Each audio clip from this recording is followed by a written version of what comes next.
अस्सलाम वालेकुम जी। सबसे पहले मैं आप लोगों का बहुत ज़्यादा शुक्रिया अदा करना चाहती हूँ जिस तरह कमेंट्स में आप मेरी हौसला अफजाई करते हैं और मेरी रेसिपीज़ को पसंद करते हैं। आज मैं बनाने लगी हूँ आलू की कतलियाँ बहुत ही डिफरेंट तरीके से, और इस दुआ के साथ हम इसको बनाना शुरू करते हैं कि जहाँ रहें हंसते रहें और हंसाते रहें। यहाँ पे मैंने 2 आलू ले लिए, इनको छील लिया और पानी में थोड़ी देर इसको भिगो के रख दिया। अब इसकी मैं यहाँ पे बारीक बारीक कतलियाँ काटती जा रही हूँ। दोनों की मैं ऐसे ही कतलियाँ काट लूँगी तो फिर मैं आपको दिखाती हूँ। और यहाँ पे देखें जी, मैंने ले लिया एक पैन और उसके अंदर डाल दिया कुकिंग ऑयल और आलू सारे इसके अंदर डाल दूंगी और आलूओं को अच्छी तरह हमने क्रिस्पी करना है। और यहाँ पे देखें जी, आलूओं को क्रिस्पी करते वक्त सबसे जो अहम बात वो एक ही है कि आपने मेरी रेसिपीज़ बनाते वक्त घबराना नहीं है।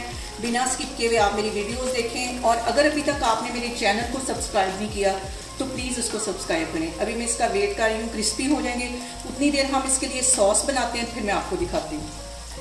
और एक साइड पे हमारे आलू क्रिस्पी हो रहे हैं, दूसरी साइड पे मैं एक बाउल ले लूँगी, उसके अंदर तकरीबन 1 टेबलस्पून भर के कुकिंग ऑयल डाल दूँ, और ऑयल के साथ ही 1 टीस्पून के करीब मैं सोया सॉस इसमें डाल दूँगी, और इसके साथ ही 1 टीस्पून मैं कुटी हुई रेड मिर्च डाल दूँगी, आधा टीस्पून के करीब इसमें मैं ज़ीरा डाल दूँगी, 1 टीस्पून इसमें मैं नमक का डाल दूँगी, और तकरीबन 1 चुटकी के करीब इसमें मैं कलवंजी डाल दूँगी,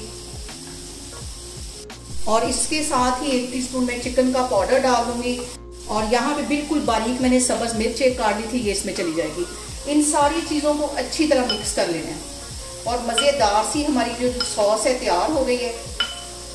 और दूसरी साइड पे आलू भी बड़े ज़ोरों शोर के साथ क्रिस्पी हो रहे हैं, और इसे हमने अच्छी तरह क्रिस्पी करना है। और जब आप इसको पराठे के साथ खाएंगे या चपाती के साथ खाएंगे, आपको मज़ा आ जाने वाला है कितने टेस्टी ये बनके। और बहुत डिफरेंट तरीके के साथ आज इसकी रेसिपी मैं आपके साथ शेयर कर रही हूँ। और यहाँ पे देखें जी, आलू हमारे सारे क्रिस्पी हो गए हैं। इसे मैं एक बाउल में निकालती जाऊँगी, सारे मैं इसमें डाल दूँगी। और यहाँ पे देखें जी, एक बाउल के अंदर मैंने सारे आलू निकाल लिए हैं। अब इसके अंदर मैं एक मीडियम साइज का मैंने प्याज बिल्कुल बारीक काट लिया था, वो इसमें चला जाएगा, और ये जो मैंने सॉस डाली थी ये सारी इसके अंदर चली जाएगी। इसको अच्छी तरह चम्मच की मदद से साफ करती हूँ, और अब इसको अच्छी तरह हमने ऐसे बाउल के साथ मिक्स कर लेना है। इन सारी चीज़ों को अच्छी तरह मिक्स कर लेना है, और इसके अंदर क्रंची क्रंची प्याज और क्रंची हमारे आलू बहुत टेस्टी लगेंगे। आप लोगों ने इसको लाजमी ट्राई करना है। इसको मैं करती हूँ डिश आउट, तो फिर मैं आपको दिखाती हूँ। और यहाँ पे देखिए जी, मज़ेदार सी आलू की कतलियाँ बन के तैयार हो गई हैं। बहुत डिफरेंट तरीके के साथ आज मैंने ये रेसिपी आपके साथ शेयर की। आप लोग इसको लाजमी ट्राई करें, और मुझे कमेंट्स में बताएं कि आपको मेरी रेसिपीज़ कैसी लगती हैं, और मेरी वीडियोस को ज़्यादा से ज़्यादा शेयर करें और मुझे सब्सक्राइब करें, और अपना बहुत सारा ख्याल रखें। इंशाल्लाह ताला मैं एक और वीडियो में आपके सामने आऊँगी। अल्लाह हाफिज़।